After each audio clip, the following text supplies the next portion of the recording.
Hello, everyone. Welcome to Mirwork Live. I'm Hudson. I'm Kevin. Okay, so Kevin's also helped me to host the live today. So for those who are new here, Mirwork Live is a weekly conversation where we bring people who've actually done the work, building products, navigating careers, making real decisions in the middle of uncertainty. Instead of giving serious tech talks, we're aiming to have a conversational, honest, and grounded experience, especially for people who are figuring out their next step. Today, I'm really excited to be joined by Gina. Hi, Gina.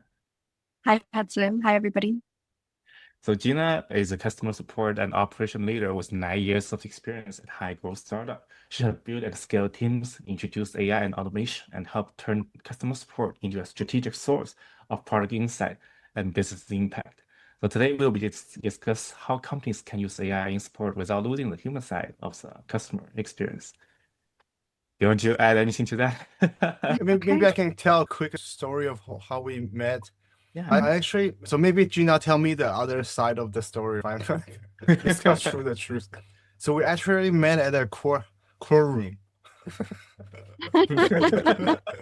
in a good way. Yeah, we were both like a potential juror to this case, and Gina was actually really kind because she told me the case was dismissed in the middle of an elevator ride. So I don't need to wait and go up to the place, right? I even joked because I wasn't sure if she was actually serious or she's like playing with me. So that's why I was like, I actually double confirmed with her. Can I really trust you? Like, because I know the judge said they can call the police on the juror who don't show up, right? Yes. Okay, so that's a quick story. Yeah. Yes, it was a very fun way to do accidental professional networking. I remember you asking me once we had cleared up that, yes, the case had been dismissed and I wasn't trying to get you to ditch jury duty illegally. You were curious about my experience in ed tech, and we sparked a great conversation. Yes, thank you so much for coming to tell us about your expertise, especially in customer service. I think that's sometimes not like emphasized enough, right? Because everybody want to chase after leads. Like if you don't have a strong customer success team, you cannot retain the customer, right? So I think I'm really excited to hear more from your side. So yeah, go ahead.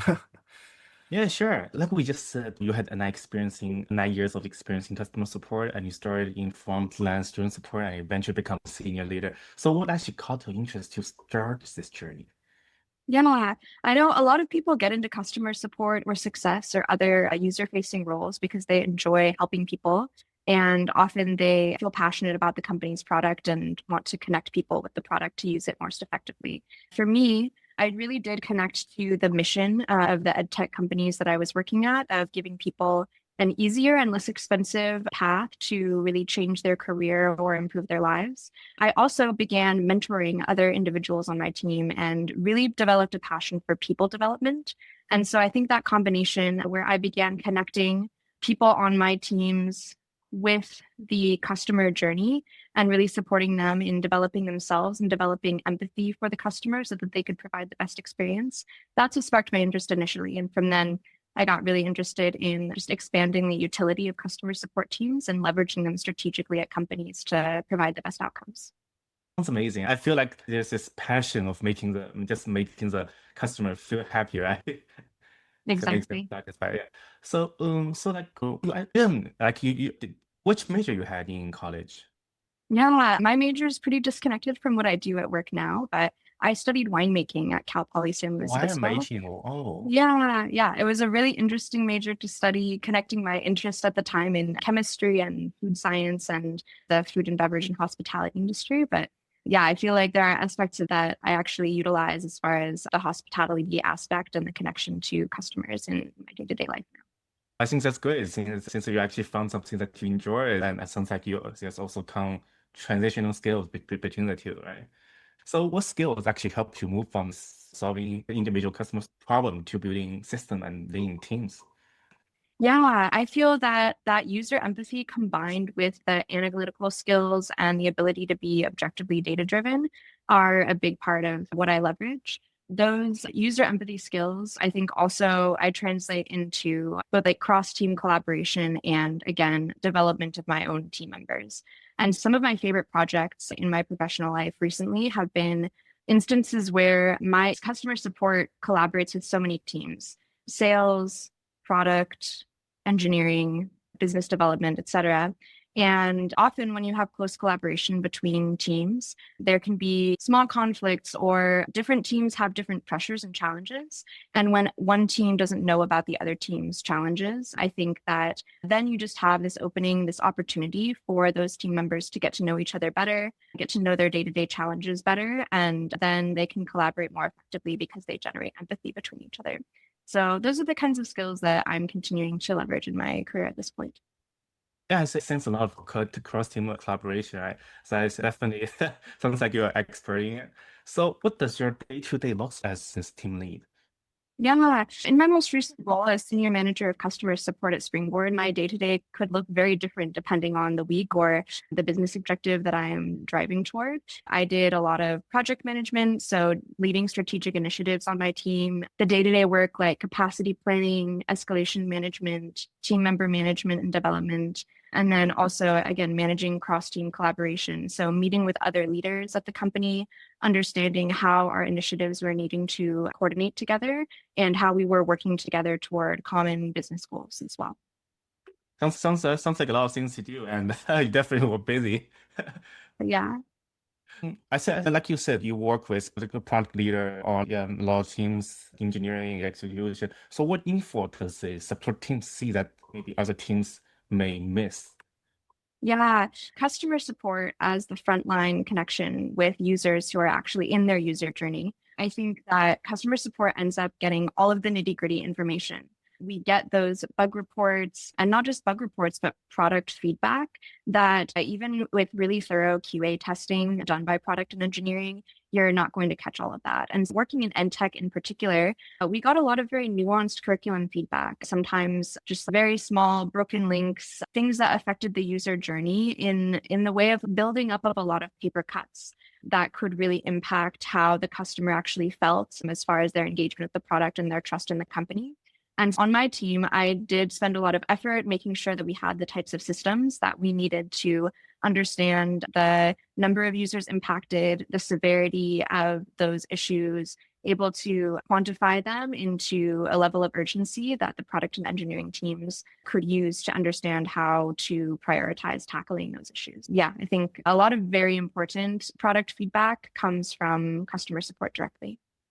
Gina, I have a quick follow-up because I also feel the same. Like when you mentioned there's a lot of time you don't know where are some of the feedback coming from, or it's not being captured by the current CRMs, right? So what's like one of the best practice that as like maybe a small startup team with a limited resource can help and like quickly find out what's actually getting all the actual feedback. Right? Maybe an example I can provide is when we launched one of the early campaign for mirwork, we didn't know there's like a threads on Reddit or even like threads somewhere else, right? It's like we have no idea, and then but there's already like a lot of discussion going on. But like, I was totally Yeah, it's about the blindsided. product. So it's about your suggestion on how early start team can have a framework to make sure they're getting as much information as possible. I think you bring up something very important there, which is that not all product feedback comes from those tickets that you're receiving into your CRM. You can learn a lot and also understand what impression your product is making among users by looking at places like Reddit, Twitter, etc. And so I think that a really useful thing that customer support can be leveraged for in those early days when a company has fewer resources is to have people who are going through and looking up keywords and finding those conversations about the company and the product that are going to lead to those useful insights as well. Internally, I would strongly suggest all CRMs have some kind of tagging and data collection system. So whether you're using Zendesk, HubSpot, Intercom, set up clear and effective tags and the automations that help your internal teammates add those tags quickly and easily. That way you can develop a dashboard as well that easily surfaces product insights in a way that's more readable, and then you can share that out with the relevant parties as well. Yeah, very helpful. One quick follow-up. Is there any difference in like just a practicality of processes between B2C versus B2B products? Let's- Yeah, absolutely. Yeah, with B2C, of course, you're collecting information from individual customers. With enterprise, it's a whole different story. You may not be getting as much information directly from B2B users. And it also depends, are you selling to, for example, at my past company, we collaborated and contracted with universities. So the courses that Springboard developed could be taken by students at those universities. So that's a different type of enterprise client and user. You might be selling to a business where that business has employees that are using the product, and the stakes for that product working are not just an individual level any longer. They really are going to make a difference as far as business impact, and businesses need those products to work.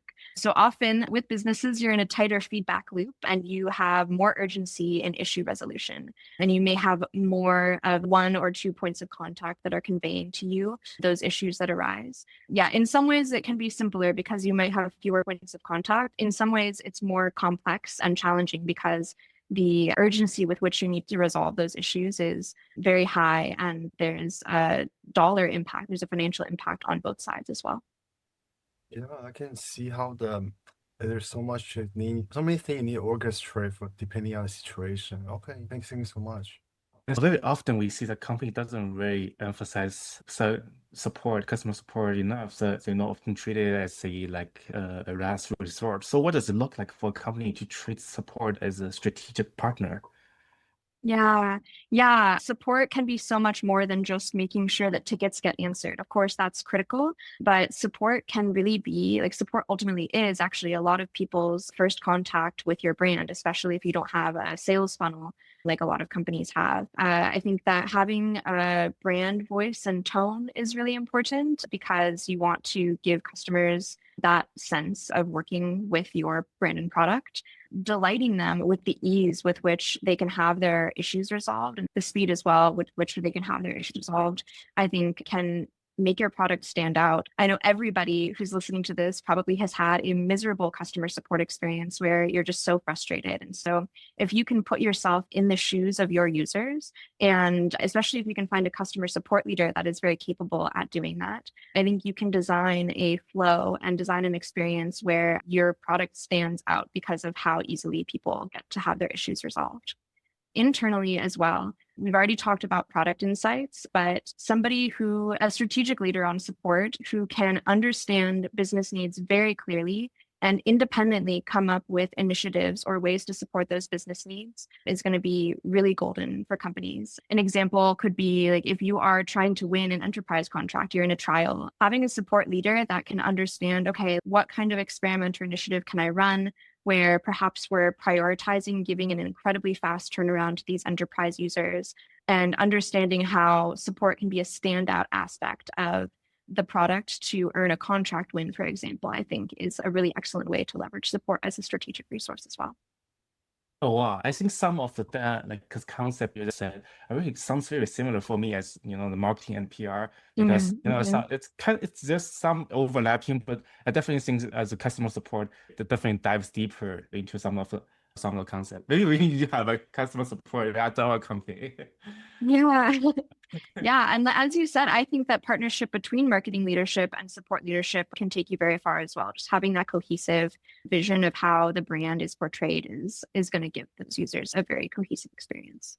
So, I know you introduced the AI into the support system, and I think that's fascinating. So, what problem were you trying to solve at the time? Yeah, trying to solve a couple of problems simultaneously. Of course, there was a desire to see what cost-cutting options could be explored. A lot of companies are interested in running teams leaner, it's complicated. I know we're still all understanding exactly what AI is capable of and where we can create more business efficiency without sacrificing effectiveness. But with integrating AI into customer support, I was really looking at both ensuring that we were achieving as much deflection as possible, as well as automating operations. So the team I led handled about 50% time on email and ticket volume, 50% time on actual backend actions, essentially to support our users' experience. And decreasing time spent on tickets and manual operations was really key. Additionally, I was looking at it from an angle where if I can automate and or eliminate repetitive work that my team members are doing that isn't exciting or intellectually engaging, I can free them up to leverage themselves much more effectively and do work that is more satisfying and intellectually stimulating for them. Also, from a user perspective, I was looking at how can we build the most feel good AI experience possible for users? An instance where maybe on a high volume day, my team might take 20 minutes to respond to a very urgent request. If we have the right AI systems built, that user gets a high quality, effective, 100% accurate response in seconds or minutes. And the experience that creates is one where the person feels like, even though I didn't interact with a human, whether they know it or not, I had my issue resolved and now I can move forward with my course in the case of Springboard courses, or I can move forward with using the product in the way I need to. So I think that those kind of like fast turnaround instances where it's simple enough that it can be, you can give an accurate AI response, and even there can be, whether you're using Zapier or other automation integrations, there can be a quick action taken on the user's account even, and that can free them up to move on with their lives more quickly. You said you made me want to actually try that customer support system. That sounds really interesting, Mhm. and it's really both about both improving customer experience and reducing costs, right? Yeah. What think is a problem that many people are very curious about AI. So what should company never fully automate which part, even if the technology become very capable of doing it? Like when Yeah. Yeah, that's a really important question because AI is not the right solution for everything when it yeah. comes to customer support. I would think about instances in the user experience where there is high emotional importance. If you have, again, taking the example of an ed tech course, you have periodic wins probably, or even instances where the user is falling behind with their progress. I think a human touch there where the person feels connected to and either celebrated or supported are great examples of instances to have a human be the one to make that contact. Additionally, a pretty obvious example is escalations. I think there are ways that we can use AI to ease the burden on internal team members with escalations, but it's the right place to use that is not in user communications. So we do need to have people with the appropriate leadership maturity engaging with escalated customers in order to make sure that those escalations get resolved. And again, it's an emotionally heightened place in the user experience, and I would want to have a human touch leveraged there. Oh yeah, I think you touched upon a thing that I'm very curious. I think many people are kind of afraid of being a customer support, and then often you need to get some negative feedback from the users, and that might bring negative emotions to them. So it's kind of follow-up question. So do you have any ways to handle if you got too much negative emotion? Yeah, so handling escalations definitely has impact on internal employees. It's a very important part of the job, and it's a very important thing to handle for the company. And this is something that I'm really passionate about training managers to do well with. Ultimately, I think the advice that I'd give anybody who's handling some rough escalations, which I, of course, have handled many, is to really make sure to center yourself. Remember that even though you're the one who's needing to field the communications, you probably are not the one that built the system or policy or product feature that the person is unhappy with. So your role is just to listen to the customer and mediate between the customer and the company. I would recommend really just focusing on where your responsibility begins and ends. And I think your responsibility is to listen to and communicate with the customer in an empathetic but straightforward way. I would recommend not overpromising or not making promises or acquiescing to certain things too early. You need to make sure to communicate clearly and in a timely manner, but always be honest about what you can and can't do and when you need to seek approval from somebody else as well. And again, just do your best, listen. A lot of people really just want to be heard out, and then they will become more open to a conversation and be more collaborative. Oh, I think that was great. I think that what you said can definitely apply to a lot of roles, not only customer support. Yeah, but so I think we touched upon a concept that you mentioned, which is empathy. Being customer support, we know of empathy. So how do you train support agents to show empathy without simply following a script? Yeah, again, we're touching on another of my favorite aspects of managing customer support teams. I think that customer support has the potential to be a very rewarding job, even though it does come with its challenges. What I have focused on in EdTech which EdTech customers are awesome to work with. They're people who are enrolling in a course, they're ready to learn something, they're ready to maybe pivot their career or grow in their career, they're ready to take a step to change their lives. And that's very exciting. And a lot of us can empathize with the users of an edtech company. We've all sought education, we've all sought to grow our careers. And for me, it starts with connecting my team members to the emotional experience of our users. I also really emphasize, I think that everybody at a company should dog food or engage with the product. And in whatever ways we have available, I do have my team members engage with the product as well so that they understand what the user is experiencing in different stages of their user life cycle. And again, just connecting my team members emotionally to the wins, the frustrations, and the different aspects of the user journey, I think has had really great results and has yielded a different. It's like when you feel emotionally connected to the people you're working with, I think you feel more intrinsically motivated to come bring your best self to work every day. Oh wow. Putting yourself into the customer's shoes. Well, I know I like when we handle with customer request conflicts, there's often time I think it might conflict with company policy or legal risk or maybe financial limit. How do you handle this balance? Yeah, that can all, of course, be very complicated. I recommend having very clear, defined escalation categories. I recommend having a monthly, quarterly, half-year budget that you track. And when you're getting close to it, there are different conversations happening among managers and leadership to understand what needs to happen as far as escalation reduction or different strategies with escalation management. And having those clear definitions of, okay, if we have this type of escalation with this level of risk, here's our band of what we may be able to offer the customer as a resolution, or understanding how do you do research and who's responsible for that research as far as what happened in the customer's journey and how much of it is the fault of the company. That's really important too. So I can't recommend enough clear owners, clearly defined categories and budget limits. And that in and of itself will take a lot of the mental burden off of the people handling these escalations. So this is clear boundary that where you want to define every often.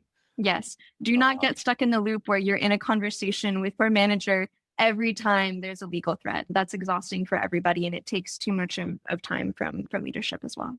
Oh, there's so much takeaway from you. You definitely let me know a lot. So we'll just like I know there's a lot of audience that they're like early professionals. We are very experienced. When you help frontline employees they get grow into team leaders and managers, what tells you someone is actually ready for leadership? Yeah, the signs that I look for are one, how are they collaborating with internal team members? That says a lot. Some people have a natural tendency toward that mentorship and leadership. I also, of course, want them to be performing super well in their IC role. I want to see really put together customer support communications. I want to see them taking responsibility for all aspects of their tickets and workflows.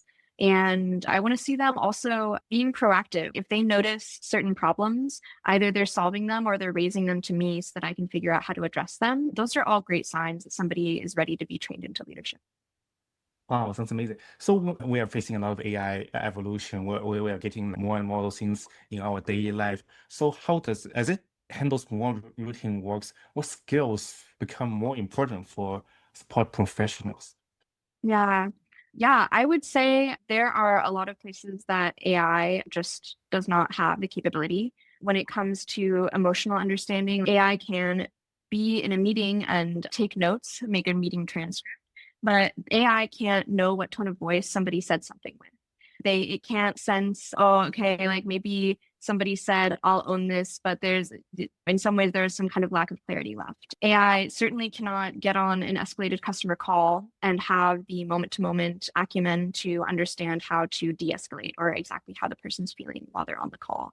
I think that AI can be a really excellent thought partner, even at a managerial and leadership level on support. I think that always it comes down to having judgment for where you need to include your intellectual rigor. I said judgment just a moment ago, but yeah, utilizing judgment when interacting with AI, you need to have really great parameters already set up for how your agents should be acting toward you. You need to encourage your AI collaborator to really press its own answers, press you. Yeah, I would say that leadership judgment is another key place where if you're at that level, AI can't replace that. And you should not give your intellectual agency away to AI when it comes to your leadership judgment as well. Yeah, that it definitely still needs a lot of judgment. So how or when early how can professionals prove their business impact when much of their work is difficult to measure? Like what should they do? Yes. Okay. Yes, you're right that so much of support's work can be difficult to measure. Of course, we have all of our standard metrics as well as, yeah, we have all of our standard metrics. I would say that my biggest recommendation for people would be, again, to do the things that I was saying, make people ready for managerial work. AI can't be a supportive collaborator on your team. Of course, you can have an internal knowledge base that's easily queryable with AI, but it doesn't feel the same as when you're handling a low level escalation and your peer who's been at the company 6 months longer than you steps in to give you advice on how to handle the situation. It can't replace when you know that a workflow that you've been handling could be improved and you need to have a conversation with your manager to get support and throw out your idea for how to improve that workflow.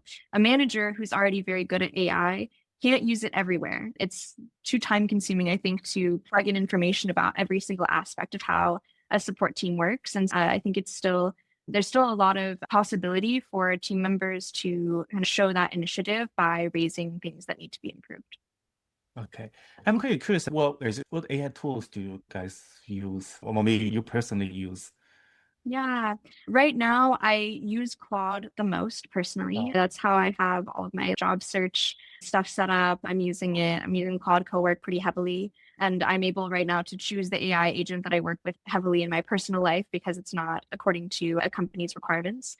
I know when I was in my role, we were using the AI that was built into Zendesk, which is our CRM of choice for support, and also using Zapier pretty heavily to create automations as well. And there have been all kinds of tools and developments since then. I think this world of AI tools and automation tools is so vast, and there are new things launching all the time. So for any customer support professionals, I'd love to hear what tools you're using in your role right now. And I think it's also just very fun to get out there and explore the things that are available to make our jobs easier. yeah. We definitely should organize another event definitely for Mhm. customer support to talk with each other, right? Like the event you were Yeah. joining us Thursday.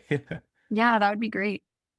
Yeah. Is there any model or you believe that you carry through your journey on life that keeps you going? Okay, for me, I think one of my big behind the scenes secrets to my professional success is that I have a very regular meditation practice. And so I think this is a great thing for anybody, but especially people who are in maybe faster paced, higher stress roles. And I would say it's not a motto, but my regular meditation practice for me is very grounding and also, yeah, just keeps me in a compassionate mentality where I direct compassion toward myself and compassion toward others. And I think that only ever makes me a more effective and empathetic, but at the same time, pragmatic professional. Yeah, I really like meditation. We know a lot of people that and Yeah.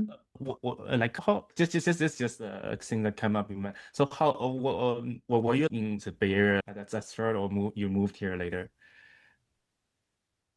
I'm sorry, can you repeat that one? So did you start your professional work in Bay Area or you moved here later? Oh, yeah. No, I started my professional career in the Bay Area. I was already Oh, living okay. here when I joined my first tech company, Udacity. Oh, okay. Yeah, I see. I've heard a lot of things about people who actually moved here. They say that they feel like the Bay Area is kind of people working they come here. They're really stressful, and they don't. They what are some ways they can be relieve themselves. So I think meditation is definitely a good way for people to do some, yeah, like you say, practice. Yeah. Yeah, absolutely. So we have a question that we ask for every guest. So if you have this chance to give a suggestion to yourself when you were just starting your career life, what would you say? Mm, okay, this is an interesting one. I would Yeah. have a lot to say to myself in my early career life. I think the suggestion that I would make, actually, that would cover a lot of that, would be start listening to the Art of Accomplishment podcast from the beginning. And that's a suggestion I'll make to anybody who's on this call as well. That podcast is geared toward professionals and also is it provides extremely emotionally mature and intelligent advice for people who are looking to develop themselves into more functional human beings in their relationships and in their professional lives. And it's hard to encompass everything. The people who lead that podcast, I think, are incredible teachers. And I would just advise myself to start listening to that earlier. Mhm. Okay. I remember you said now there's more things you want to tell yourself. Is there any other you want to add? I think that's a good one. Yeah. Yeah. Yeah, if I could speak directly to myself and not just give a podcast to listen to, I would say I would tell myself that I'm capable of much more than I think I am, and Hmm. to tell myself to have courage and to take those risks and just take more initiative and see what happens. Be more confident of yourself, right? Yeah, I think that's definitely a good takeaway. And that's actually the end of the conversation. And I know we have a lot of professionals. They might want to, since they might be interested in customer support, they want to connect with you. So what would be the best way they can reach out to you? Yeah, shoot me a message on LinkedIn. I think that would be the best way, or you can get at me at my email, which is lacaragina@gmail.com. Okay, that's very simple. And I think people will definitely be interested to connect with you. So I think we're right at the right time, and thanks for joining us. And that's a very insightful conversation. We never talk with someone who's in customer support on this live. We've already done 30 episodes. And I think that's very interesting. Yeah, asking what you shared are very interesting for us. Yeah. Right, I'm so glad. Great. Yeah, thank you, Hudson. This was a really fun conversation. Yeah, also thanks for everyone who joined us. And I can see you guys next week then.